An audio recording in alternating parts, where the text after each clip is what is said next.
Hello, CT here. Welcome. Today is a review for a movie, Knock at the Cabin, 2023. This is by M. Night Shyamalan and Universal. This movie, Knock at the Cabin, is actually based off of the book The Cabin at the End of the World. Now, I might get this name pronunciation wrong. I apologize if I do, but the author is Paul Tremblay, or Tremblay. Alright, this is the spoiler-free review, so you don't have to worry about spoilers. The movie is about a family of three, two dads and one child, who are going on vacation. They go to a cabin in the woods, and then there's a knock at the cabin, and there are strangers outside. It's about the strangers making a demand of this family. You must sacrifice one of you, or else the world will end. That's the story. And that's the movie. The movie is entirely made up of these people trying to convince a family. So imagine if you're this family and complete strangers are trying to convince you the world is ending and you need to kill one of your loved ones to stop it. Pretty difficult to believe, I would imagine. And that's how the movie goes, and it plays with the nature of people, the nature of the world. Is a sacrifice necessary? And how these people are supposed to get out of the situation if they can. Characters are, like I said, the two dads, and that's Eric and Andrew, and their daughter, who is not so great with ages, but I would say 7 or 8, maybe? Her name is Wen. Then we have the four strangers, which I won't name and I won't go into details with too much because I don't want to give spoilers. But I will say, for the acting, I think everyone did a really good job.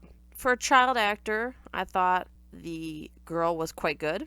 No one was bad, but I would have to say the weakest might have been the character of Eric, one of the dads, only because I feel like the movie didn't do much with him. No one is bad in this, let's be clear. Some characters were just not utilized as much as others. Andrew and the little girl, Wen, were clearly center stage, along with one of the strangers.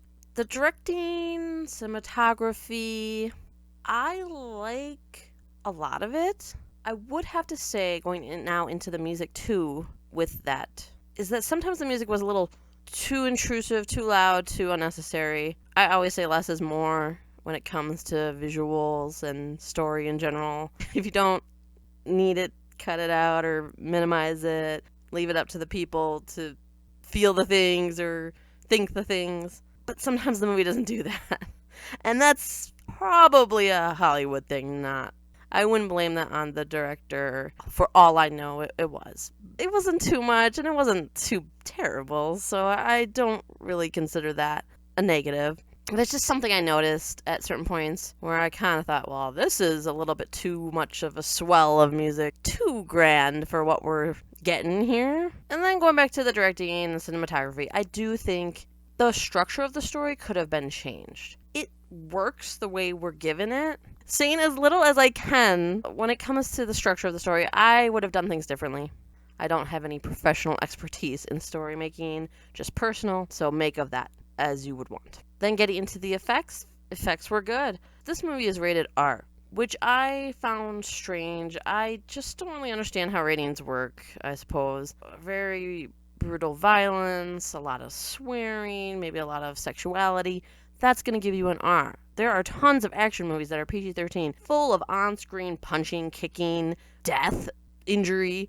This movie cuts away for the majority of anything that's happening, and yet it gets an R rating. Moving on. So this movie, the story goes well. It kept me entertained the entire time. I was enjoying the back and forth of, could it be real? Could it not be? Why are these people here?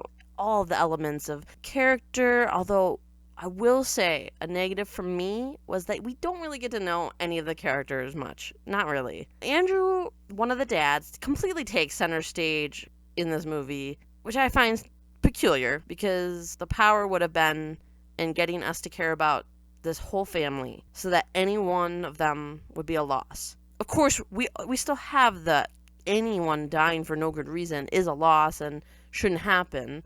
how much more effective would it have been if we're sitting there going, oh, for the time I've spent with these people, I don't want anything bad to happen to them. It's sort of the type of thing you look for in a horror movie a lot of the time. There's the setup, you get to know the characters and either care about them or get ready to watch them die with glee or as close to it as you can get. But this movie doesn't do that. So I still cared for everyone. It just wasn't as effective as it could have been. Now, I will say you're not sure about this director because, let's face it, Shyamalan has a reputation for hit and miss. He has a tendency to do well or not. It's rare to have a middle ground with him and his works. For me, this works. I enjoyed the movie. Were there things I would have changed or done a little differently or would have preferred? Yes. But for what we got, I had a good time. I'm not sure how well this movie would hold up for repeat viewings. This really does feel like one that's great if you don't know where it's gonna go or where it's going throughout the whole thing. I recommend watching this movie at least once. I enjoyed my time with it. It gave me what I wanted, or rather just met my expectations, I suppose is a better way of putting it. Alright, so this is a yay for me, out of yay or nay.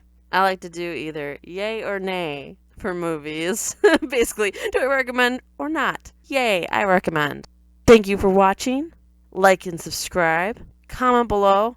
Tell me what you thought about this movie if you've seen it. Give me your predictions if you haven't and you want to throw in a guess before you go over to the spoiler or before you go watch this movie yourself. I want to hear from you. Let's talk. Life's rough. Remember to stay entertained. Bye.